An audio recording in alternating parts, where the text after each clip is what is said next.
Merhaba. Bugün sizinle çok samimi ve hepimizin hayatında yer alan bir konu hakkında konuşacağım. Sosyal medya bağımlılığı. Evet, yanlış duymadınız. Sosyal medya bağımlılığı. Hepimizin elinde olan o telefonlar, sürekli kontrol ettiğimiz Instagram, Facebook, Twitter.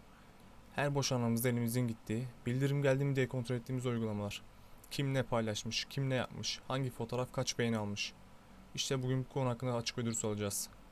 Sabah uyanır uyanmaz ilk işiniz ne? Elbette ki telefonunuzu elinize almak. Alarmı kapatmak için dokunduğunuz o telefon bir anda sosyal medya hesaplarına göz atma dürtüsüyle doluyor. Kahvaltı yaparken, işte moladayken, arkadaşlarınızla buluştuğunuzda bile. Hatta belki tuvalette bile telefonlar elimizden düşmüyor. İğrenç değil mi? Bu kadar bağımlı olduğumuzun farkında mıyız gerçekten? Hatırlıyorum bir gün arkadaşlarımla buluşmuştuk. Hepimiz bir masanın etrafında oturuyorduk ama herkesin elinde bir telefon vardı. Konuşulmuyor, paylaşılmıyor, sadece ekranlara bakıyorduk. O an düşündüm, ne yapıyoruz biz? Neden buradayız ama birbirimize değil de telefonlarla ilgileniyoruz? Bu durumdan rahatsız oldum ve sosyal medya bağımlılığı hakkında ciddi düşünmeye başladım. Biraz araştırma yaptım ve öğrendim ki sosyal medya bağımlılığı gerçek bir şey. Beynimize dopamin salgılatan bu platformlar bizi kendine çekiyor. Her bildirimde, her beğenide küçük bir mutluluk patlaması yaşıyoruz. Bu beynimizin ödül sistemiyle doğrudan bağlantılı.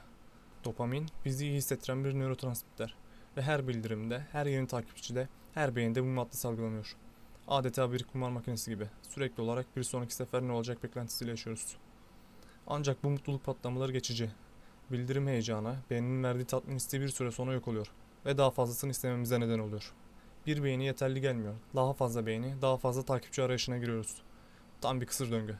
Beğeniler, yorumlar ve takipçi sayılarıyla beslenen bir döngü. Başlangıçta masum görünen bu davranışlar zamanla bizi ele geçiriyor. Sosyal medya bağımlılığına dönüşüyor. Araştırmalar sosyal medya bağımlılığının zihinsel sağlık üzerinde ciddi etkileri olduğunu gösteriyor.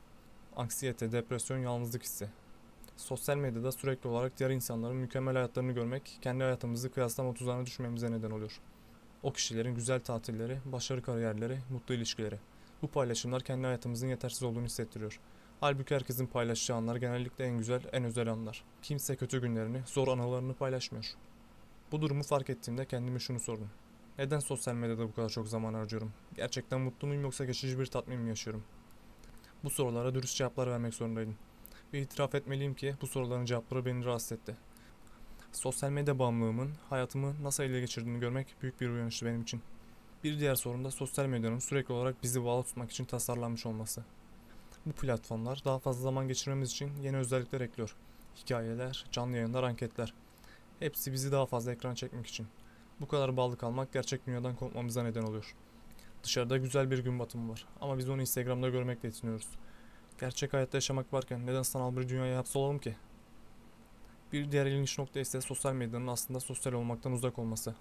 Evet, adı sosyal medya ama gerçekten öyle miyiz? Gerçekten arkadaşlarımızla, ailemizle bağ kuruyor muyuz? Yoksa sadece paylaşımlarımızla, beğenilerimizle mi var oluyoruz? Bu soruları kendimize sormamız gerekiyor. Benim için sosyal medyada detoks yapmak büyük bir adım oldu. Telefonumu yatak odamdan çıkardım. Sabahları telefonumu kontrol etmek yerine kitap okumaya başladım.